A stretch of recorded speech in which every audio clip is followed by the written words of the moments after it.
صحیح بخاری حدیث نمبر 201۔ رسول اللہ صلی اللہ علیہ وسلم جب دھوتے یا جب نہاتے تو 1 صاع سے لے کر 5 مد تک پانی استعمال فرماتے تھے، اور جب وضو فرماتے تو 1 مد پانی سے۔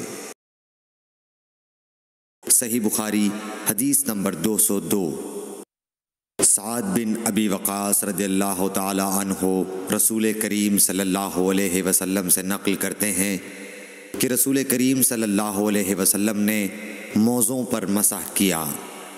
عبداللہ بن عمر نے اپنے والد ماجد عمر رضی اللہ تعالی عنہ سے اس کے بارے میں پوچھا تو انہوں نے کہا سچ ہے، اور یاد رکھو جب تم سے سعد رسول اللہ صلی اللہ علیہ وسلم کی کوئی حدیث بیان فرمائے تو اس کے متعلق ان کے سوا کسی دوسرے آدمی سے مت پوچھو۔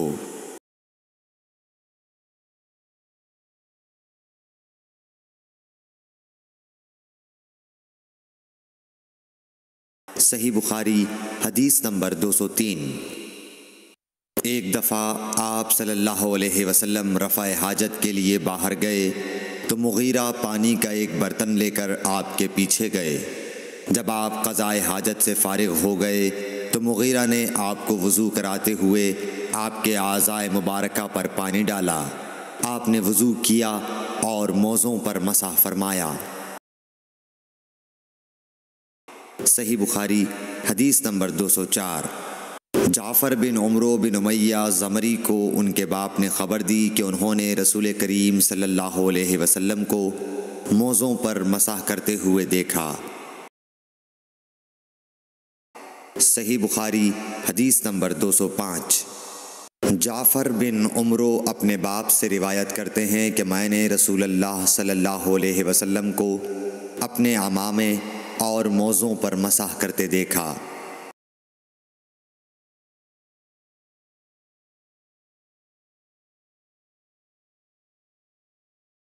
صحیح بخاری حدیث نمبر 206۔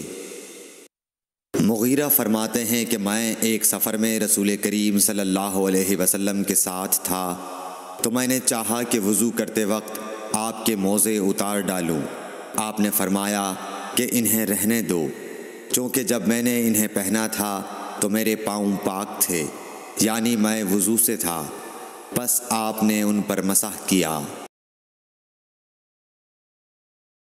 صحیح بخاری حدیث نمبر 207۔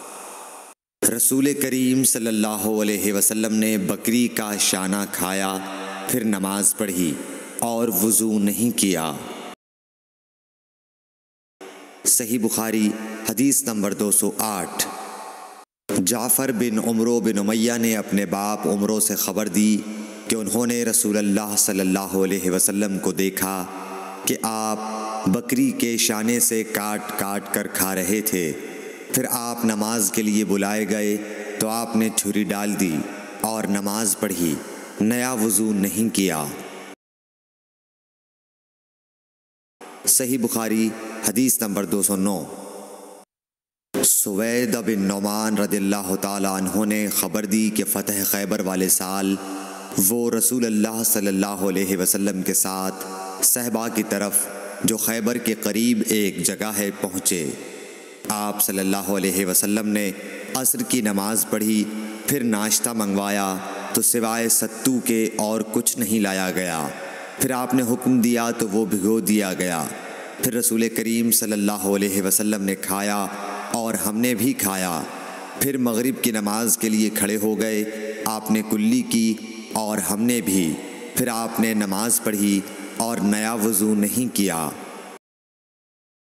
صحیح بخاری حدیث نمبر 210۔ حضرت میمونہ زوجہ رسول کریم صلی اللہ علیہ وسلم نے بتلایا کہ آپ نے ان کے یہاں بکری کا شانہ کھایا، پھر نماز پڑھی اور نیا وضو نہیں فرمایا۔